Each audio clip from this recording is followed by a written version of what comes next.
ఉండి లేక దాన్ని పక్కన పెడుతున్నారు. ఇలాంటి అన్ని విషయాల మీద మీరు ఒక్కసారి దృష్టి పెట్టి ఆ జీవోను, ప్రభుత్వం ఇచ్చిన జీవోను పక్కాగా అమలు చేసే విధంగా మీ ఆధ్వర్యంలో అవుతుందని మాకు పూర్తి నమ్మకం ఉంది. మీరు ఫస్ట్ మినిస్టర్ వచ్చిన రోజే మీరు శుభాకాంక్షలు తెలుపుతామని వచ్చిన రోజే మీరు మాకు హామీ ఇచ్చారు. అప్పుడే మీ మీద మాకు నమ్మకం ఏర్పడింది.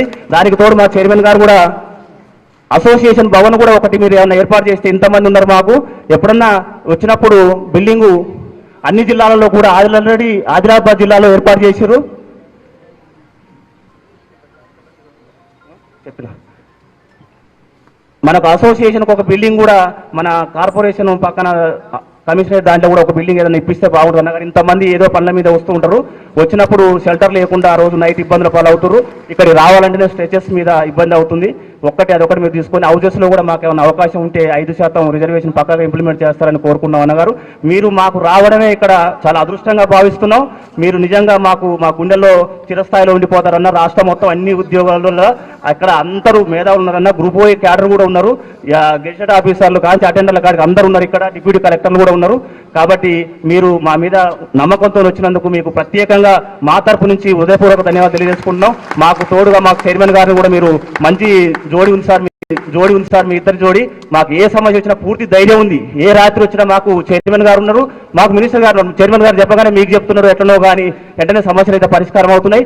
అలాంటి వారిని ముందు మాకు ఇంకా సంక్షేమం ఎక్కువగా కొనసాగడానికి మీరు అవకాశం ఇస్తే ఇంకా బాగుంటుందని చైర్మన్గా ఈ సందర్భం కోరుకుంటూ ధన్యవాదాలు తెలియజేసుకున్నాం. ఎఫ్ఆర్ఎస్ కూడా సార్ మాకు డిజబుల్డ్ వాళ్ళకు, బ్లైండ్ వాళ్ళకు ఎఫ్ఆర్ఎస్ ఉంది, అది మినహాయింపు చేయాలి. గురుకులాలలో కూడా చెప్పిన గురుకులాలలో కూడా night duty, women's night duty చేయడం చాలా ఇబ్బందిగా ఉంది. వాళ్ళకు మినహాయింపు ఇవ్వాలి. ఎఫ్ఆర్ఎస్ కూడా సెర్పు డిపార్ట్మెంట్లో కూడా ఇబ్బంది ఉంది. విహెచ్ ఎగ్జామ్షన్ కూడా చేస్తారని అవన్నీ మీకు వినతిపత్రం రూపంలో ఇస్తామన్నగారు. దయచేసి మీరు మనస్ఫూర్తిగా మాకు వచ్చినందుకు ప్రత్యేకంగా ధన్యవాదాలు తెలియజేసుకుని ముగించుకుంటున్నాను. Okay, thank you Lakshmi sir. ఇప్పుడు మనకు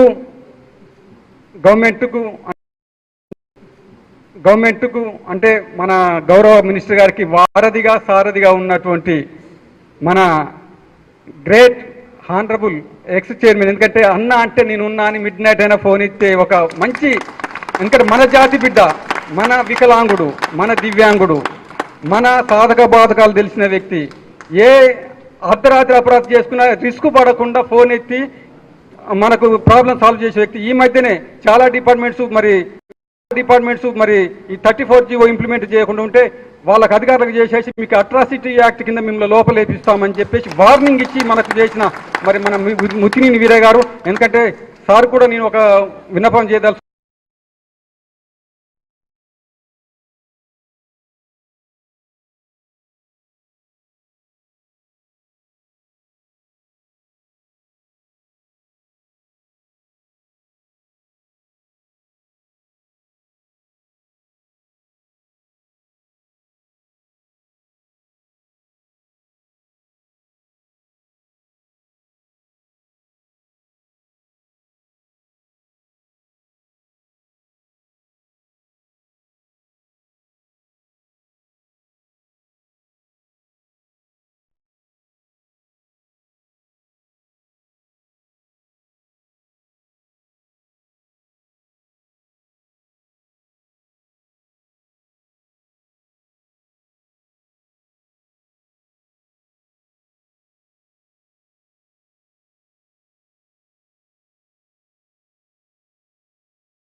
కూడా ఆ జీవోని వర్తింపజేసిన ఘన చరిత్ర రేవంత్ అన్నది, లచ్చన్నది.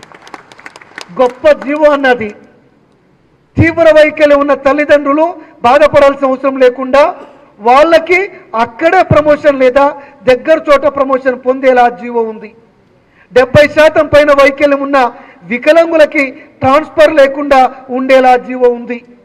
వికలాంగులందరూ కూడా ప్రమోషన్ పొందేటప్పుడు అక్కడ లేదా దగ్గర ప్లేస్ల ప్రమోషన్ పొందేలా జీవో ఉంది.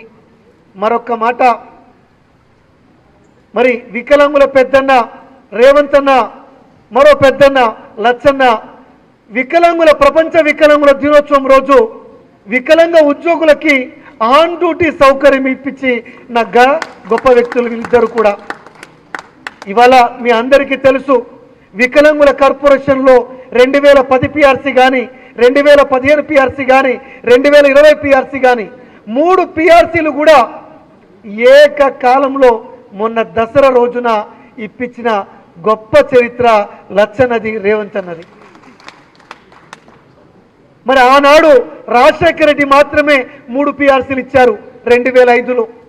మళ్ళా 3 పిఆర్సీలు రేవంత్ అన్న, లక్ష్మణ్ ఆధ్వర్యంలో మళ్ళా వచ్చినాయి. ఇలా వికలాంగుల కార్పొరేషన్లో ప్రతి నెల 1వ బుధవారం 3వ బుధవారం వికలాంగ ఉద్యోగులకు కూడా మన ప్రత్యేక గ్రీవెన్స్ ఏర్పాటు చేసిన విషయం మీకు తెలుసు.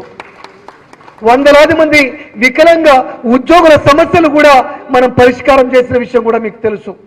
ఈ ప్రభుత్వం వికలాంగుల సంక్షేమ ప్రభుత్వం. ఈ ప్రభుత్వం వికలాంగుల పెద్దన ప్రభుత్వం. వికలాంగులకి, వికలాంగ ఉద్యోగులకి అనుక్షణం రక్షణగా ఉండే ప్రభుత్వం. మరి చాలా సమస్యలు ఉన్నాయి. మరి అవన్నీ ఒకే రోజున కాకపోయినా చిన్న చిన్నగా అన్ని సమస్యలు కూడా పరిష్కారం అవుతాయి. మరి ఒక్కో సమస్య మనకు పరిష్కారం అవుతూ వస్తూ ఉంది. మీ అందరికీ తెలుసు, దాదాపు 20-25 వేల మంది వికలాంగ ఉద్యోగులు తెలంగాణ రాష్ట్రంలో ఉన్నారు. దాదాపు అందరితోని వ్యక్తిగతంగా నాకు సంబంధం ఉంది, వ్యక్తిగతంగా పరిచయం ఉంది. మరి మన అందరం కూడా కలిసి మన సమస్యలు పరిష్కారం చేసుకుంటూ మరి తెలంగాణ రాష్ట్ర ప్రభుత్వానికి ఎల్లప్పుడూ అండగా ఉండాలని కోరుకుంటూ, ఎప్పుడు కూడా మీరు పిలిస్తే పలికే మన లచ్చన్న ఉన్నాడు. మీరు పిలిస్తే పలికి ఆ సమస్య పరిష్కారం చేయడానికి ముందంజలో ఉన్నారు. మరి ఇలాంటి మంత్రి మనకు దొరకడం కూడా మన అదృష్టం. గతంలో బీఆర్ఎస్ కాలంలో ఉన్నప్పుడు కొప్పులీశ్వర్ మంత్రిగా ఉన్నాడు, మననేం పట్టించుకోలే. ముఖ్యమంత్రి కేసీఆర్ పట్టించుకోలే, కొప్పులీశ్వర్ కూడా మనని పట్టించుకోలే. కానీ ఇవాళ మన రాష్ట్ర ముఖ్యమంత్రి వర్యులు రేవంత్ అన్న పట్టించుకుంటున్నాడు. లచ్చన్న అనునిత్యం మనకి అందుబాటులో ఉంటున్నాడు. మరి ప్రత్యేక ధన్యవాదాలు కూడా వారికి మనం ఈ సందర్భంగా తెలియజేయాల్సిన అవసరం ఉంటుంది. వీళ్ళిద్దరికీ ఇంకో పోలిక కూడా ఉంది. రేవంత్ అన్న కూడా ముఖ్యమంత్రిగా ప్రమాణ స్వీకారం చేసిన తర్వాత మొదటి సంతకాన్ని వికలాంగుల సోదరి రజనికి ఉద్యోగం ఇవ్వడానికి ఇచ్చారు.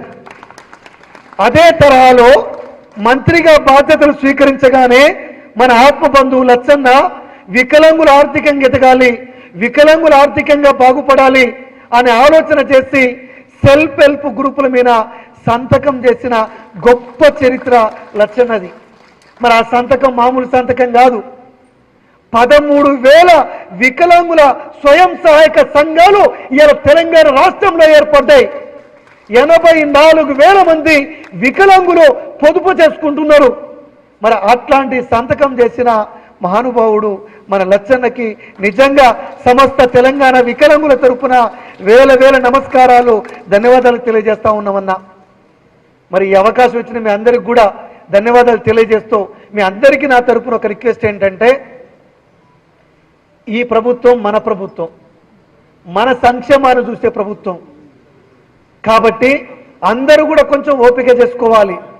మరి దశాబ్దాల తరబడి ఉన్న సమస్యలు ఒకే రోజున పరిష్కారం కావాలంటే కావు, కానీ నిదానంగా ఒక్కొక్కటిగా పరిష్కారం అవుతున్నాయి.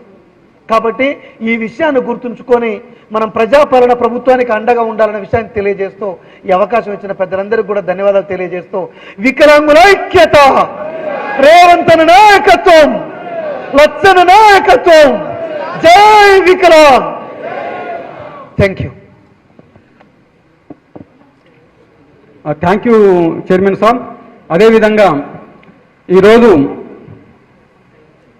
ఆ సేతు హిమాచలం అంతా చల్లని మనసున్న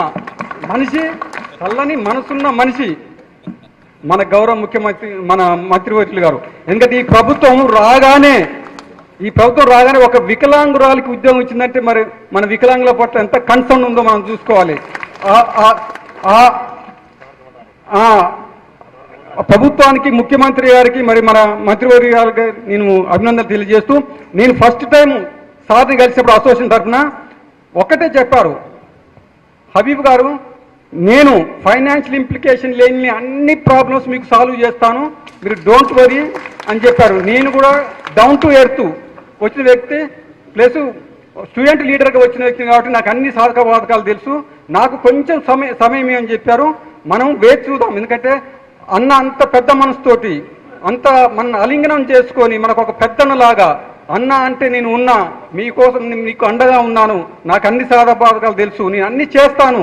ఎందుకంటే అన్న మళ్ళొకసారి చెప్తున్నాం, మేము పెట్టిన మా అభ్యర్థనలు, మేము డిమాండ్స్ అన్నామన్నా అభ్యర్థనలు మాత్రమే, ఒక్క పెన్నీ కూడా ఒక్క పైసా కూడా గవర్నమెంట్కి బర్డన్ లేదు. ఓన్లీ పేపర్ ఖర్చు తప్పితే సింగిల్ పై కూడా ఫైనాన్షియల్ ఇంప్లికేషన్ లేని అన్న. కాబట్టి మా ఆయన దయించి, ఎందుకంటే ఒక్కసారి వికలత్వం పొందితే అతను ఒక్కసారి వికలత్వం పొందితే అతని చావుతోటి ఆ వికలత్వం పోతుంది. ఇప్పుడు వేరే వర్గాల వాళ్ళకి మనం ఏది ఇచ్చినా కూడా వాళ్ళు సామాజికంగానో, ఆర్థికంగానో, రాజకీయంగానో తక్కువ ఉంటే వాళ్ళని అప్లిఫ్మెంట్ చేస్తే వాళ్ళకి సమాజం బ్రహ్మరథం పడుతుంది. కానీ మనకు వికలత్వం అనేది మన పుట్టుకలతోటి అంటే సాగుతోటి అది పరిష్కారం అవుతుంది. కాబట్టి అసలైన మనకు ఫలాలు దక్కాల్సి మనకి. ఇంకా బాబాసాహెబ్ అంబేద్కర్ గారు ఏం చెప్పారంటే, వికలాంగులకు చేసిన సేవను అసలైన సేవ. ఎందుకంటే వాళ్ళకు ఒక్కసారి వికలత్వం పొందితే వాళ్ళకి పోదు కాబట్టి మిగతా సమాజాలకు ఎన్ని ఇచ్చినా వీళ్ళు వాళ్ళకంటే ఇంకా మిన్నగా వీళ్ళకు మనం ఇవ్వాల్సిన అవసరం ఉంది. ఎందుకంటే మానవ సేవయే మానవ సేవ అంటారు. అంటే మానవునికి సేవ చేస్తే దేవుడు సేవ చేసినట్టుగా వికలాంగుడి సేవ విశ్వమానవ సేవ. కాబట్టి ఈ అదృష్టం అందరికీ రాదు, వికలాంగుల సేవ చేయాల్సిన అదృష్టము. మరి దేవుడు లాంటి మన హానరబుల్ మినిస్టర్ మన మధ్యన నుంచి, మన సమాజం నుంచి, మన అట్టడుగు వర్గాల నుంచి వచ్చిన మన పెద్దన్న మరి ఈరోజు మనకు ఉండడం నిజంగా ఆ దేవునికి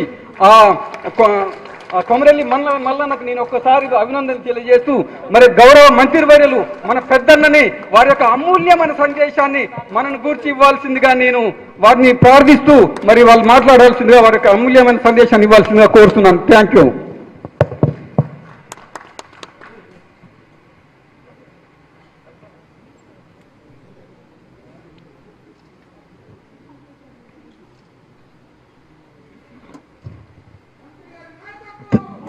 తెలంగాణ రాష్ట్ర దివ్యాంగుల ఎంప్లాయీస్ వెల్ఫేర్ అసోసియేషన్ ఆధ్వర్యం లోపల సుమారు 33 జిల్లాలకు వచ్చినటువంటి మా దివ్యాంగ ఎంప్లాయీస్ సోదరులు సోదరిమణులు, వేదికపై ఉన్నటువంటి అత్యంత ఆప్తమిత్రుడు, నాకు మొన్నటి వరకు చైర్మన్గా ఉన్నాడు, భవిష్యత్తులో కూడా చైర్మన్గా ఉండాలని ఆకాంక్షిస్తున్నాను మా వీరన్న. అదేవిధంగా వేదికపై ఉన్నటువంటి ఈ వెల్ఫేర్ సంఘానికి బాధ్యులు ఉన్నటువంటి మిత్రుడు హబీబ్ గారు, అదేవిధంగా లక్ష్మయ్య గారు, అంటే నా పేరే అదే లక్ష్మణ్ కుమార్ లక్ష్మణ, మా లక్ష్మణ గారు, మా హబీబ్ గారు, చాలామంది పెద్దలు అందరూ ఉన్నారు. వీళ్ళంతా నా కుటుంబ సభ్యులు. ఎందుకంటే మంత్రిని కాబట్టి వీళ్ళంతా నా కుటుంబం. ఇక్కడ అక్కడ ముందు అందరూ నా కుటుంబం, మా సోదరి మనందరూ. మా దివ్యాంగులకు సంబంధించిన తెలంగాణ రాష్ట్రానికి 33 జిల్లాలకు సంబంధించినటువంటి మా దివ్యాంగ మా చెల్లెళ్ళు, మా సోదరిమణులు, మా అన్నలు, మా సోదరులు అందరూ కూడా ముందు కూర్చుని అందరూ కూడా పేరు పేరున మనస్ఫూర్తిగా మీ శాఖ మంత్రిగా లక్ష్మణ్ కుమార్గా నేను నమస్కారాలు తెలియజేస్తున్నా. ఈరోజు మా అసోసియేషన్ పరంగా మా మిత్రులు కానీ మా వీరన్న కానీ దివ్యాంగులకు సంబంధించినటువంటి ప్రత్యేకమైనటువంటి గుర్తింపు ఈ రాష్ట్ర ముఖ్యమంత్రి వర్యులు పెద్దలు రేవంత్ రెడ్డి గారు ఒక మాట చెప్తాడు ఎప్పుడైనా కూడా, మీరు మీ శాఖ మంత్రిగా మీ శాఖలో మీకు ఏమేమి అవసరాలు ఉన్నాయి, మీ ఆ శాఖను మెరుగుపరిచారే, భవిష్యత్తులో ఆ శాఖ ద్వారా దివ్యాంగులకు ఉన్నతమైన స్థాయిలో మనం ఉంచాలంటే నేను ఏం చేయగలుగుతాననే విషయంలో పుట మన ముఖ్యమంత్రి అనేక సందర్భంలో మాట్లాడుతున్న విషయంలో నేను వీరన్న ఎప్పుడు ఒక మాట చెప్తాడు, అన్నా నేను 33 జిల్లాలకు ఏదైతే బ్యాటరీ సైకిల్ కానీ హోండా వెహికల్స్ కానీ అనేక పరికరాలను ఇచ్చేటప్పుడు ముఖ్యమంత్రి గారు గురించి గుర్తు తెచ్చుకుంటూ ఒక మనసున్న మహారాజు రాష్ట్ర ముఖ్యమంత్రి గారు అని చెప్పి మాట్లాడుతున్నటువంటి సందర్భాన్ని గుర్తు చేస్తున్నటువంటి విషయంలో కానీ మరి నేను సంవత్సర కాలం అయితే బాధ్యతలు తీసుకొని ఈ ప్రభుత్వం ప్రజాపాలన గౌరవ ముఖ్యమంత్రి పెద్దలు రేవంత్ రెడ్డి గారి ప్రభుత్వం మన ప్రభుత్వం మీరు మార్పు కోరుకొని మీరు ఆశీర్వదించిన ప్రభుత్వం సుమారు 2.5 సంవత్సరాలు. దానిలో భాగంగా ధర్మపురి నియోజకవర్గం నుంచి ఆ ధర్మపురి లక్ష్మణ స్వామివారి ఆశీస్సుతో ధర్మపురి ప్రజల అభిమానంతో లక్ష్మణ్ కుమార్ మీ అన్నగా నేను గెలిచిన వెంటనే విప్ అయినాను. విప్ అయిన వెంటనే నేను ఎన్నడూ ఊహించలే నేను రాష్ట్రానికి క్యాబినెట్ మంత్రి అయితే అది దివ్యాంగుల శాఖకు సంబంధించిన మంత్రిని అయితే కూడా ఎన్నడూ కూడా ఊహించలే. ఎందుకంటే ఈ ప్రపంచంలో అత్యంత ఇబ్బందికరమైనటువంటి పరిస్థితుల్లో కూడా ఆ దేవుడు ఆ భగవంతుడు ఏదైతే అనుకోకుండా దివ్యాంగుల పరంగా ఉన్నటువంటి ఇబ్బందుల్లో మనకు ఒక వ్యక్తి ఒక మనిషి పక్కన ఉంటే తప్ప ముందుకు లేని పరిస్థితి ఉన్నటువంటి పరిస్థితుల్లో మనం ఉంటాం కాబట్టి మరి ఆ అత్యంత గొప్ప శాఖ అత్యంత సేవగల శాఖ అది. మరి దానికి నన్ను ముఖ్యమంత్రిగా నియమించడం నేను అనేక సందర్భాల్లో అక్కడ మా నాయకుడు ఉన్నాడు, మా లీడర్. చాలామంది మా దివ్యాంగులకు సంబంధించిన నాయకులు అందరూ వస్తుంటారు. ఎప్పుడు ఒక మాట అడుగుతారు, అన్నా మీకు మా కొత్త పెన్షన్ ఎప్పుడు పెంచుతారు, మా ప్రధాన సమస్యలను ఎప్పుడు పరిష్కారం చేస్తారంటారు. నేను తప్పకుండా ఒక బాధ్యత గల ప్రభుత్వం లోపల రాష్ట్ర SC ST disable and old age సంబంధించిన శాఖ మంత్రిగా చెప్తున్నా, రాష్ట్ర ముఖ్యమంత్రి ద్వారా ప్రభుత్వం ద్వారా మీకు మాటిస్తున్నా, ఏదైతే దివ్యాంగులకు సంబంధించిన మా మిత్రుడు ఇంతకుముందు నేను వచ్చేటప్పుడు మా మిత్రుడు మాట్లాడుతున్నాడు, అన్న మీరు మేనిఫెస్టోలో కొన్ని అంశాలు చేసినారని చెప్పి అన్నాడు తమ్ముడు. తప్పకుండా మా బాధ్యత ఏదైతే ఎన్నికల ముందు 2023 డిసెంబర్ ముందు ఎన్నికల మేనిఫెస్టోలో ఈ తెలంగాణ ప్రజలకు ఇచ్చినటువంటి అనేక మేనిఫెస్టోలో ప్రజలకు ఇచ్చిన మాటలో భాగంగా మా దివ్యాంగులకు సంబంధించిన సంక్షేమానికి సంబంధించిన ఉద్యోగస్తులకు కానీ దివ్యాంగులకు కానీ 100% అమలు చేసే బాధ్యత, ఆ బాధ్యత మొత్తం నా భుజాల మీద తీసుకుంటా. ఆ బాధ్యత ముఖ్యమంత్రి దృష్టికి తీసుకెళ్ళి సార్ మనం చేయాల్సిన బాధ్యత మనకు ఉంటుంది. ఈ దివ్యాంగులు ఈ వికలాంగుల సంక్షేమ ఉద్యోగాలు ఒక పక్కన, ఉద్యోగాలు కాకుండా ఈ దివ్యాంగుల పరంగా ఏదైతే ఫిజికల్లీ వాళ్ళు డిజబుల్గా ఉన్నారో వాళ్ళని కూడా మనకు ఆదుకోవాల్సిన బాధ్యత మనకు ఉంటుంది. మనం మేనిఫెస్టోలో మనం పెట్టిన అంశాన్ని ప్రతి అంశాన్ని కూడా మనం అమలు చేయాల్సిన బాధ్యత మనపై ఉంటుందన్న విషయాన్ని కూడా వారి దృష్టికి తీసుకెళ్ళి నేను సమస్య పరిష్కారం చేస్తానన్న విషయాన్ని కూడా ప్రత్యేకంగా నేను మనవి చేసుకుంటూ మరి చాలా విషయాలు చెప్పినారు. 34 జీవో గురించి ఏదైతే మా ఉద్యోగస్తులకు సంబంధించినటువంటి రిజర్వేషన్ విషయంలో కానీ ట్రాన్స్ఫర్స్ విషయంలో కానీ స్పౌజ్ విషయంలో కానీ అనేక అంశాలు కానీ వాళ్ళు చెప్పడం జరిగింది. నా దగ్గరికి ఎప్పుడు వస్తుంటారు మా దివ్యాంగులకు సంబంధించిన సోదరులు. ఎంతో కష్టమైనా కూడా ఫస్ట్ ఫ్లోర్కు ఇబ్బంది పడుకుంటూ వీల్ చైర్లో వస్తారు. నాకు చాలా బాధ అనిపిస్తుంది. ఎందుకంటే ఆ శాఖ మంత్రిగా మా వాళ్ళు ఎంతో ఇబ్బంది పడుకుంటూ ఒక వ్యక్తి ఎమ్మడి ఉంటే తప్ప రాలేని పరిస్థితుల్లో అటు చాలామంది అనేక అంశాల్లో వస్తారు, అనేక అంశాలు నా దృష్టికి తీసుకొస్తారు. మేము కూడా ఎంతో కష్టపడి సామాన్య స్థాయికి వెళ్ళి ఈరోజు ఈ స్థాయికి వచ్చిన వాళ్ళం. ఒక సామాన్య కాంగ్రెస్ పార్టీ కార్యకర్తను, మా తండ్రి గారు ఎంపీ కాదు, ఒక 100 ఎకరాల ఆసామి కాదు, ఒక సామాన్యమైనటువంటి సింగరేణి గాదిలో గుమాస్తా కొడుకుని నేను, ఒక మామూలు కార్యకర్తను ఈరోజు రాష్ట్ర మంత్రిగా ఉన్నా. అంటే కష్టాలు చూసిన వాడిని, కష్టాలు అనుభవించిన వాడిని, మీ మధ్యలోకి వెళ్ళి వచ్చిన వాడిని, మీ కష్టాలు ప్రత్యేకంగా సంవత్సర కాలంకి వెళ్ళి చూస్తున్న వాడిని దగ్గర నుంచి. మరి నాకు కూడా తప్పకుండా రాబోయే 2.5 సంవత్సరాల లోపల సాధ్యమైనంత సమయంలో ఈ సంక్షేమానికి సంబంధించిన ఒకవైపు మౌలిక సదుపాయాలు, ఒకవైపు వ్యక్తిగతంగా మన దివ్యాంగులకు సంబంధించిన ఏ విధంగా మేము ఆదుకున్న financial economical support schemes loans కానీ వ్యక్తిగతంగా అనేక అంశాల లోపల మీకు వ్యక్తిగతంగా ముందుకు పోయే విధంగా మీకు పరికరాల పరంగా కానీ ఇంకే విధంగా కానీ నేను ఇప్పుడే ఒక సిఎస్ఆర్ ఫండ్స్ సంబంధించినటువంటి జూబ్లీస్లో ఒక 190 మందికి అడ్వాన్స్ వీల్ చైర్ అండ్ మొబైల్కు సంబంధించిన సిఎస్ఆర్ నిధుల ద్వారా ఇప్పుడే వారికి పంపిణీ చేసి వస్తున్నా. మరి అదేవిధంగా మా దివ్యాంగులకు సంబంధించినటువంటి ఏదైతే ఎంప్లాయీస్ కూడా వెల్ఫేర్ ఎంప్లాయీస్ కూడా నా దగ్గరకు వచ్చినారు. మా వీరాన్న కూడా చెప్పినాడు, టైం చెప్పినారు, పలానా రోజు రావాలంటే నాకు ఆ రోజు వీలు పడేది 26వ తారీఖు 100% వస్తా, ఖచ్చితంగా వస్తా అని చెప్పిన మాట ఇచ్చిన.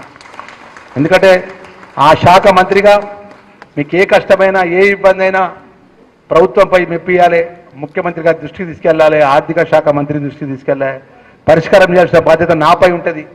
మా రాష్ట్రానికి సంబంధించిన 33 మంది మా ఎంప్లాయీస్ వెల్ఫేర్ సంబంధించినటువంటి ఏదైతే మామూలు స్థాయి ఉద్యోగం నుంచి మొదలు పెడితే టాప్ స్థాయి ఉద్యోగస్తులందరూ కలిసి హైదరాబాద్ గాంధీ భవన్లో ప్రకాశం హాల్లో మీటింగ్ చేసుకుంటున్నారు. మా కుటుంబ సభ్యులు అందరూ ఉన్నారు, నేరుగా వారిని కలవాలి, వాళ్ళ కష్ట సుఖాల్లో పాలు పంచుకోవాలని చెప్పేసి ఈరోజు రావడం జరిగింది. మరి ఇంత పెద్ద ఎత్తున ప్రేమతో అభిమానంతో మీరు ఏదైతే మీరు అనేక అంశాల్లో కూడా నా దృష్టికి తీసుకొచ్చినారు, ఇప్పుడే మా వినతి పత్రం కూడా నా ముందు పెట్టినారు. ఇవన్నీ అంశాలు ఒకటి మీరు చెప్పిన అంశాల లోపల మళ్ళీ ఒక సంవత్సర కాలం తర్వాత ఎప్పుడైతే మీరు వెల్ఫేర్ పరంగా ఒక పండుగ వాతావరణం లోపల 33 జిల్లాల సంఘానికి సంబంధించినటువంటి సంక్షేమానికి సంబంధించినటువంటి ఒక ప్రత్యేకమైన కార్యక్రమం లోపల మీరు ఈరోజు ఇచ్చినటువంటి అంశాలు నేను ఫైనాన్షియల్ ఇంప్లికేషన్ లేని విషయంలో కూడా లక్ష్మణ్ అన్న చెప్పిండు, అవన్నీ కూడా సాధ్యమైనంత తొందరగా నేను ప్రత్యేకంగా మా శాఖ ప్రిన్సిపల్ సెక్రటరీ గారు కూడా వారు అనితా రామచంద్ర గారు వారు రిటైర్మెంట్ అయినారు, డైరెక్టర్ గారు రిటైర్మెంట్ అయినారు, కొత్త వాళ్ళు వస్తారు.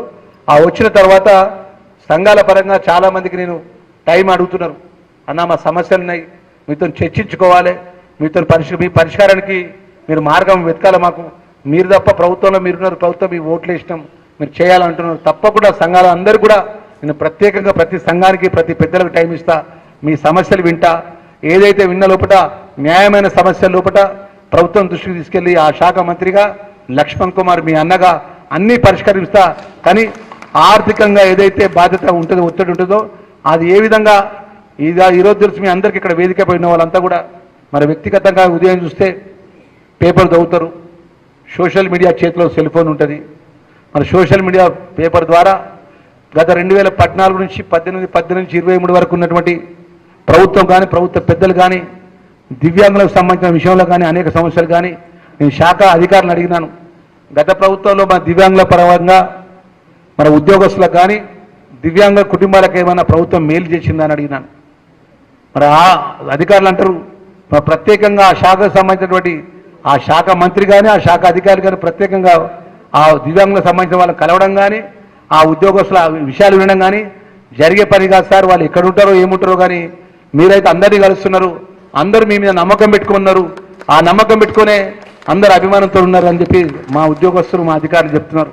మరి దానిలో భాగంగా నేను తప్పకుండా మీరు ఇచ్చిన అంశాలన్నీ కూడా నేను పరిష్కారం చేస్తా, నా బాధ్యత. ఎందుకంటే ముఖ్యమంత్రి గారికి నేను ఒక సందర్భంలో చెప్పినాను, అంటే సోషల్ వెల్ఫేర్ ట్రైబల్ వెల్ఫేర్ శాఖ మంత్రిగా లక్షలాది మంది వెల్ఫేర్ పిల్లలు నా శాఖలో చదువుకుంటారు రాష్ట్రంలో.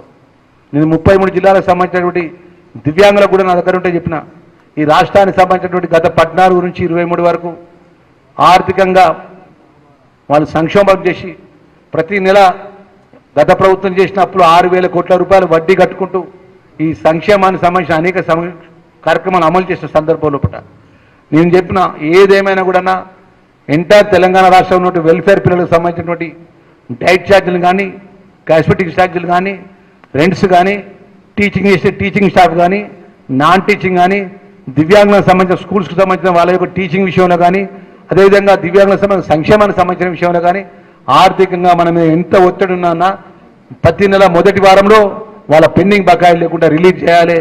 దయచేసి అని ముఖ్యమంత్రి గారు కోరిన వెంటనే ఉప ముఖ్యమంత్రి గారు కోరిన వెంటనే ప్రతి నెల 7వ తారీఖు కల్లా గత సంవత్సరం ప్రభుత్వం చేసిన పెండింగ్ బిల్స్ అన్ని విడుదల చేసుకుంటూ మనకు రాబోయే రోజుల్లో ప్రతి నెల మొదటి వారి 7వ తారీఖు లోపల సంక్షేమాన్ని హాస్టల్ చదువుకున్న పిల్లలకు గొప్పగా డైట్ ఛార్జీలు కాస్మెటిక్ ఛార్జీలు పెంచి అదేవిధంగా మౌలికమైన సదుపాయాల విషయంలో టీచింగ్ నాన్ టీచింగ్లకు ప్రతి నెల 7వ తారీఖు మన బడ్జెట్ పరంగా వాళ్ళకు నిధులు విడుదల చేసుకుంటూ మిగిలిపోయినటువంటి అంశం దివ్యాంగులకు సంబంధించిన సంక్షేమానికి సంబంధించిన విషయంలో మా మిత్రులు కోరినారు, ఆఫీస్ గురించి అడిగినారు. తప్పకుండా అన్న మీరు ఎక్కడ ఆఫీస్ కోరుకుంటే అక్కడ నేను సొంత మన సంక్షేమం తరఫున మన శాఖ తరఫున నేను కట్టిస్తాను, మీరు ఏమి ఇబ్బంది పడకుండా. మీరు ఎవరికి రూపాయి ఇసుకొని అవసరం లేదు. మీరు కోరు స్థలాన్ని ఎక్కడైతే ప్రభుత్వ నిబంధనలకు అనుగుణంగా మన మలక్పేట మన హెడ్ ఆఫీస్లో ఉంటుందా ఇంకెక్కడ మన సంక్షేమానికి సంబంధించిన స్థలాన్ని మీరు కోరుకోండి రాష్ట్ర ముఖ్యమంత్రితో మాట్లాడి వారి ద్వారా ప్రత్యేకంగా మన సంక్షేమం ఇక దివ్యాంగులకు సంబంధించిన సంక్షేమ భవనం ఈరోజు రాష్ట్రానికి సంబంధించిన ముఖ్యమంత్రి గారు అన్ని కులాలకు సంఖ్య భవనాలు కట్టించినారు, అన్ని మతాలకు సంక్షేమ భవనాలు కట్టించినారు ముఖ్యమంత్రి గారు. మరి ఆ గొప్ప మనసున్న ముఖ్యమంత్రి రేవంత్ రెడ్డి గారితో మాట్లాడి మన దివ్యాంగులకు తెలంగాణ రాష్ట్ర దివ్యాంగుల సంక్షేమానికి అదేవిధంగా అక్కడ వివిధ గ్రామాలకు వెళ్ళి మండలాలకు వెళ్ళి దూర ప్రాంతాలకు వెళ్ళి వచ్చిన ఏ సోదరుడు కానీ సోదరుని పని కానీ ఏ హాస్పిటల్ పని కానీ ఇంకే పని మీద వచ్చినా అన్ని విధాలు ఉండే విధంగా సదుపాయపరంగా ఒక భవనాన్ని ఏర్పాటు చేసే విధంగా మీరందరూ రిప్రజెంటేషన్ ఇవ్వండి. నేను ప్రభుత్వంతో మాట్లాడి దానికి సంబంధించిన నిధులు కూడా నేను ఏర్పాటు చేస్తాననే విషయాన్ని కూడా మనవి చేసుకుంటూ మరొకసారి మా మిత్రులందరికీ కూడా చాలా ముఖ్యమైన కార్యక్రమాలు 3-4 కార్యక్రమాలు ఉన్నాయి. మరి మీరు ఎంతో ప్రేమ అభిమానంతో మీరు నన్ను పిలవడం, నేను రావడం, మీకున్నటువంటి సంక్షేమానికి సంబంధించిన అనేక కార్యక్రమాలు రిప్రజెంటేషన్ నా ముందు పెట్టినటువంటి విషయాల లోపల నేను పరిష్కారం చేసే విధంగా ముందుకెళ్తాన విషయాన్ని మరొకసారి మనవి చేసుకుంటూ మా మిత్రులందరికీ కూడా మనవి చేసుకుంటున్నా. ఈరోజు ముఖ్యమైన విషయాలు, ఒకటి 2 BHKలో సంక్షేమానికి సంబంధించినటువంటి ఏదైతే మాకు అవకాశం ఇవ్వాలి, ఏది దివ్యాంగులకు సంబంధించిన ఇళ్ళ గురించి అంటున్నాడు. నేను ఆ విషయాన్ని నేను రేపే రాష్ట్ర ముఖ్యమంత్రి గారికి ఉత్తరం రాస్తా.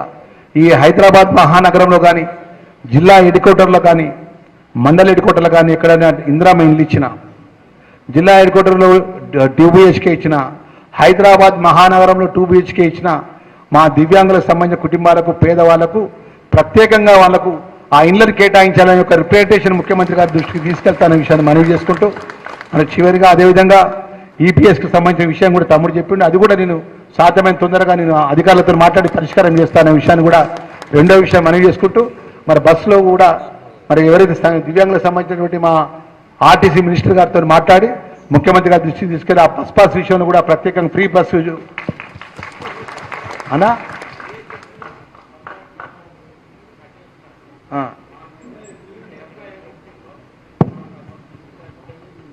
ఏదైతే మన బ్రదర్ అడుగుతుండో ESL సంబంధించిన హెల్త్ కార్డుకు సంబంధించిన విషయం లోపల మేము ప్రత్యేకమైన రిప్రజెంటేషన్ ఇవ్వండి అన్న, ప్రత్యేక ఒక రిప్రజెంటేషన్ ఇవ్వండి దానికోసం. ఈ 10-20 అంశాలనే కాకుండా దీంట్లో ఉందా, ఇప్పుడు దాంట్లో ఉంది కదా, అదన్నీ కూడా నేను తప్పకుండా నేను మీరు చెప్పిన అంశాన్ని కూడా నేను పరిశీలించి ఏ విధంగా మీ మేలు చేయాలో చేస్తాన విషయాన్ని కూడా మనవి చేసుకుంటూ, చివరిగా ఇక్కడనే పెద్దలందరికీ ముందు కూర్చున్న పెద్దలందరికీ చెప్తున్నా, ఈ రాష్ట్ర దివ్యాంగుల శాఖ మంత్రిగా మీ అన్న అడ్లూరు లక్ష్మణ్ కుమార్గా మొన్న క్యాబినెట్ మీటింగ్ జరిగింది.